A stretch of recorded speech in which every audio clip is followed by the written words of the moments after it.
Yes, sir. Uy, lumilim. Pero okay lang. Dito kami ngayon sa loob ng parking ng kotse. Yes, sir. Sa baba ng bahay. At medyo masama pang ating, alam mo na, pero okay lang yan. Kasi nakakaisip kami ng isang content o pag-uusapan, question, na hindi namin napag-uusapan sa matagal na panahon. Ngayon, gusto namin i-open sa inyo at para magkaroon din ng aral sa bawat isa sa amin, bawat isa sa atin. Ang tanong na, ano yung nagpa 180 degree o nagbigay ng repentance o nag-encounter o yung nag-enlighten para magkaroon ng change ang buhay mo? Mami, para sa itong question na to. Para sa akin kasi, nung kabataan ko, no? Mukhang kasi na-in-enjoy ko, no? Pero parang hindi ko nakikita ng andun pala yung kasiyahan sa alak, sa Ayun na disco. enjoyment mo before, no? Disco, barkada,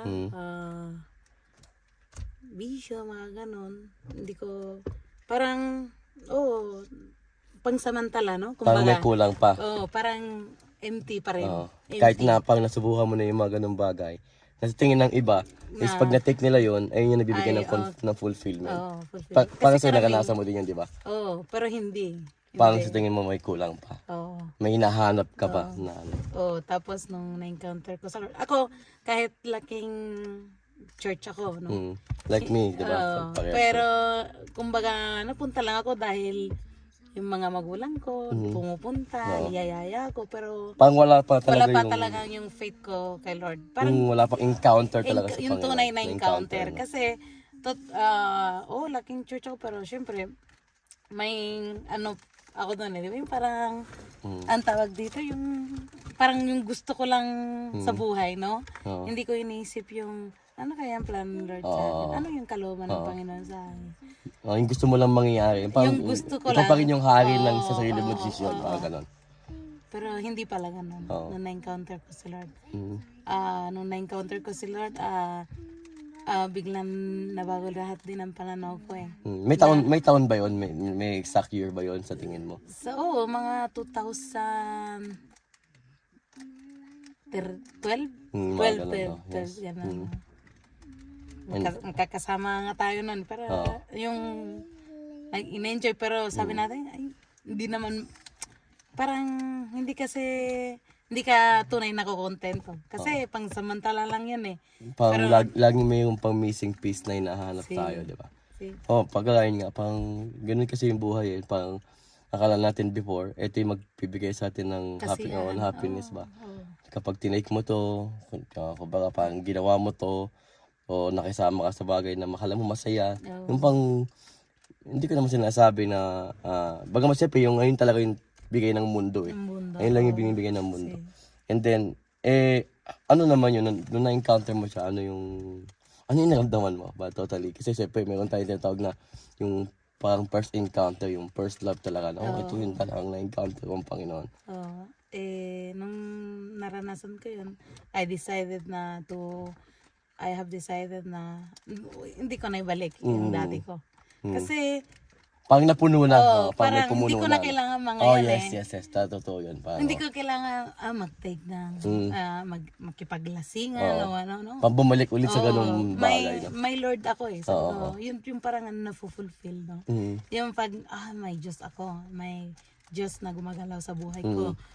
Hindi na yung plano mo, no? Hindi na yung gusto mo. Wala na akong hinahanap na iba. Yes. Kumbaga, may mga plano tayo sa buhay, pero siyempre gusto natin yung kung anong plano ng Panginoon na matupad. Yes.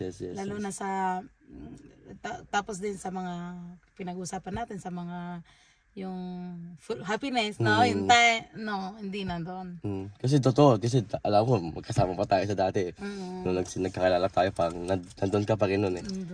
Minsan napag-uusapan naman natin to, pero parang wala tayong malalim na pag-uusapan about sa ganito. Kasi, tapos hindi natin na-share yan hindi pa namin ito na-share sa inyo, yung about dun sa yung personal na encounter. At yung personal na encounter ko din, pinag-enjoy, parang nagtugma yun. Kasi, nung nakilala namin ng Panginoon, kumbaga, si Mami, siya yung malaking tulong ba't ko na-encounter din ng Diyos sa prayer niya, sa prayer ng mga parents, mga kapatid ko. Kaya nga, pero kumbaga, isa siya yung ginamit ni Lord na maging, kumbaga maging saklay ko sa paglakad ko sa Panginoon. Kaya parang pinupuri ko ang Diyos dahil sa buhay din niya. So yun, hindi naman dahil kung wala siya, kundi dahil meron talaga siyang malaking parte dun sa faith ko. At alam ko din ako din sa kanya. Kasi nung panahon na parang, di na namin ito hinahanap, iba na yung nagugustuhan namin. Kaya parang naging mas mahalaga sa amin nung sa relationship namin nun.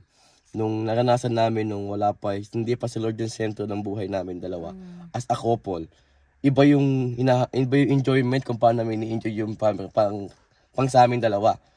Yung pang flesh ba. Pero nung nandun na si Lord, nung tumating na, pumasok na yung, na-encounter namin si Lord, personally at Savior, in sa personal, sa couple, nag-iba yung pananaw natin na, ngayon parang, ito, ganito pala yung mga mali namin. Marami din kaming Pagkakamali. failed kami as a couple. Decision namin dalawa. Pero, yung pala, kaya pala natin naranasan din yun, meron din lesson na malaki na pwede natin i-share, kagaya yun, sinishare namin ngayon. Kasi, today is February 13. Kaya parang gusto namin na maging bahagi kami ng Feb 14 ninyo. Sa mundo, sineselebrate nila yung tinatawag na Valentine's Day. Pero sa buhay pananampalataya is every day na kailangan natin alalahanin yung pagmamahal. Yung iparamdam yung pagmamahal.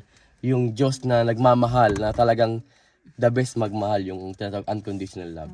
Kaya, yun lang, gusto namin ni-share yun. Okay ka na, may gusto ko pong sabihin namin.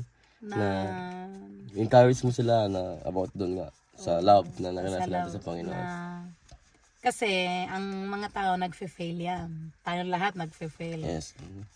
Pero si Lord never. Yun. Yun. Best yun, the best Yun yun. ang pinanghahawakan ko lagi na lahat ng tao, pwede kang talikuran, pwede kang, alam mo, maybe sa harap okay. Iwanan, ganon. Pero después sa pagtalikod, hindi, mukhang okay sila sa'yo, pero en verdad no. Yung parang hindi. Totoong hindi pala sila okay. Ganun. Kaya, doon nga kay Lord mo lang makikita ang tunay na pagmamahal at kaligayahan. Yes sir. Tama yun. Yun lang, share Yun natin lang, sa no? inyo. Yun lang, mga Ikaw, kapatid. Tol. Yes sir. Thank you. At Thank you for watching. subaybayan nyo to. May mga kakausapin pa tayong ibang tao na malaking bahagi ng buhay pananampalataya. Siyempre, yung buhay. Hindi lang by faith, kundi yung paano nag-turn yung kanilang lifestyle, yung kanilang pamumuhay dun sa tamang direksyon. Yes sir. Thank you. God bless everyone. See you in the next video. Yes, sir.